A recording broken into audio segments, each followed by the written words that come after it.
আসসালামু আলাইকুম। সূচকের দ্বিতীয় পর্বে আপনাদের সবাইকে স্বাগত জানাচ্ছি। আজকে আমরা বেশ কয়েকটি গুরুত্বপূর্ণ ম্যাথ সলভ করব, যে অঙ্কগুলো এনটিআরসি সহ বিভিন্ন গুরুত্বপূর্ণ পরীক্ষায় এসেছিল। প্রথম যে অঙ্কটা আছে, 27 to the power x+1 = 81 হলে x এর মান কত, যেটি 15তম নিবন্ধন পরীক্ষায় এসেছিল। দেখে এই অঙ্কটা বেসিক বুঝতে পারলে কত সহজে সলভ করতে পারি আমরা। অঙ্কটা কি আমরা লিখি একটু। 27 to the power x+1 = 81। এখান থেকে আমাদের x এর মানটা বের করতে হবে। তো আমাদের মাথায় রাখতে হবে, সূচকের অঙ্ক করার সময় হয় আমাদের এই বেসগুলোকে একই করতে হবে, নতুবা পাওয়ারগুলোকে একই করতে হবে। কিন্তু এই অঙ্কে দেখতে পাচ্ছি আমরা যে পাওয়ারগুলোকে একই পাওয়ার, অর্থাৎ এখানে পাওয়ার আছে x+1, এই ডান পাশে x+1 পাওয়ার করার কোনো সুযোগ নাই। তাহলে আমাদের যেহেতু পাওয়ারগুলোকে সেম করার সুযোগ নাই, আমাদের বেসগুলোকে একই করার সুযোগ আছে, এবং বেসগুলোকে একই করব। কি করতে পারি আমরা? এখানে যদি আমরা পাওয়ার 3 কোনোভাবে নিয়ে আসতে পারি, এখানেও 3 নিয়ে আসতে পারি, তাহলে কিন্তু দুই পাশে পাওয়ার একই, বেস একই রকম হবে। আর বেস একই রকম হলেই আমরা ক্যালকুলেশনের বিভিন্ন রাস্তা পেয়ে যাব। তাহলে আমরা 27কে লিখতে পারি, 3-এর ওপর যদি আমরা পাওয়ার 3 দেই, মানে 3টা 3-এর গুণফল 27 হয়। এটাকে লেখা যায় এভাবে, এবং তার উপর লিখতে পারি আমরা x+1, এবং 81-এর বেস 3 করলে 3-এর পাওয়ার 4 দিলে, অর্থাৎ 4টা 3 গুণ করলে 81 হবে। আচ্ছা, এখন আমরা কি করব? এখন আমরা সবাই জানি যে 3-এর উপর পাওয়ার 3, আবার তার উপর পাওয়ার আছে x+1। সূচকের নিয়ম অনুযায়ী পাওয়ারের উপর পাওয়ার থাকলে সেই পাওয়ারে পাওয়ারে গুণ করতে হয়। তাহলে আমরা পাওয়ারে পাওয়ারে গুণ করব, 3-এর সাথে x+1 গুণ করব। কি হবে? 3x + 3 = 3-র পাওয়ার হচ্ছে 4। আমি একটু আগে বললাম যে সূচকের নিয়ম অনুযায়ী যদি বেসগুলো একই রকম হয় তাহলে পাওয়ারগুলো ইকুয়াল দিয়ে লেখা যায়, অথবা যদি পাওয়ারগুলো একই রকম হয় বেসগুলোকে ইকুয়াল দিয়ে লেখা যায়। তাহলে এখানে আমাদের এখানেও বেস 3, এখানেও বেস 3, তাহলে এটাকে আমরা কি লিখতে পারি?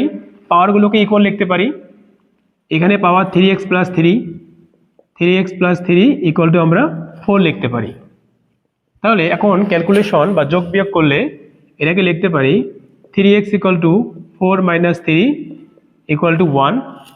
অতএব x হবে 1/3। তাহলে প্রথম অঙ্কের উত্তর হবে 1/3, বা ক হবে এই 1 নম্বর অঙ্কের উত্তর। 2 নম্বর অঙ্ক দেখি আমরা কত ইজিলি সলভ করতে পারি। কি বলা আছে 2 নম্বর অঙ্কে? যে 2 to the power 4x - 12 = 16 এর এই হলে x এর মান কত হবে?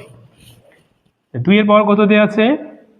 4x - 12 = 16।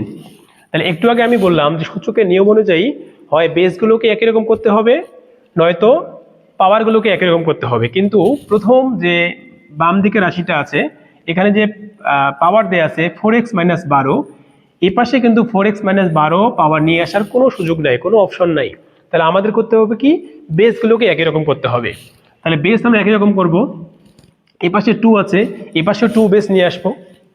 তাহলে এই পাশে আমরা রেখে দিই এটা 2 to the power 4x - 12 = এই 16 বা 16-র বেস 2 লিখলে, 2 এর পাওয়ার 4 লিখলে, অর্থাৎ 4টা 2 গুণ করলে আমরা 16 পেয়ে যাই, অর্থাৎ 2 to the power 4 মানে 16।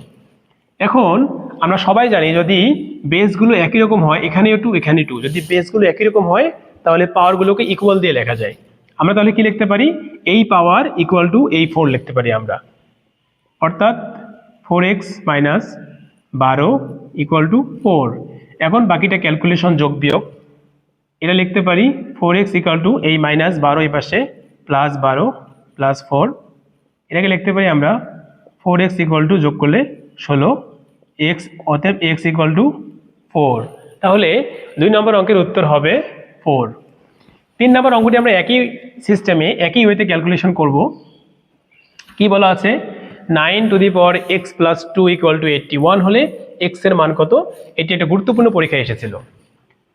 অঙ্কটা হচ্ছে 9 to the power x + 2 = 81। তাহলে আমাদের কথা একটাই, যে হয় আমাদের বেসগুলোকে একই করতে হবে, নতুবা আমাদের পাওয়ারগুলোকে একই করতে হবে। কিন্তু এই অঙ্কেও x+2 এদিকে পাওয়ার আছে, এ পাশে x+2 পাওয়ার করার কোনো অপশন আমাদের হাতে নেই। সো আমরা করব কি? আমরা বেসগুলোকে একই রকম করব। বেস করলে কি হবে? আমরা এই বাম পাশে রাশিরও বেস 3 করতে পারি, ডান পাশেও 3 করতে পারি।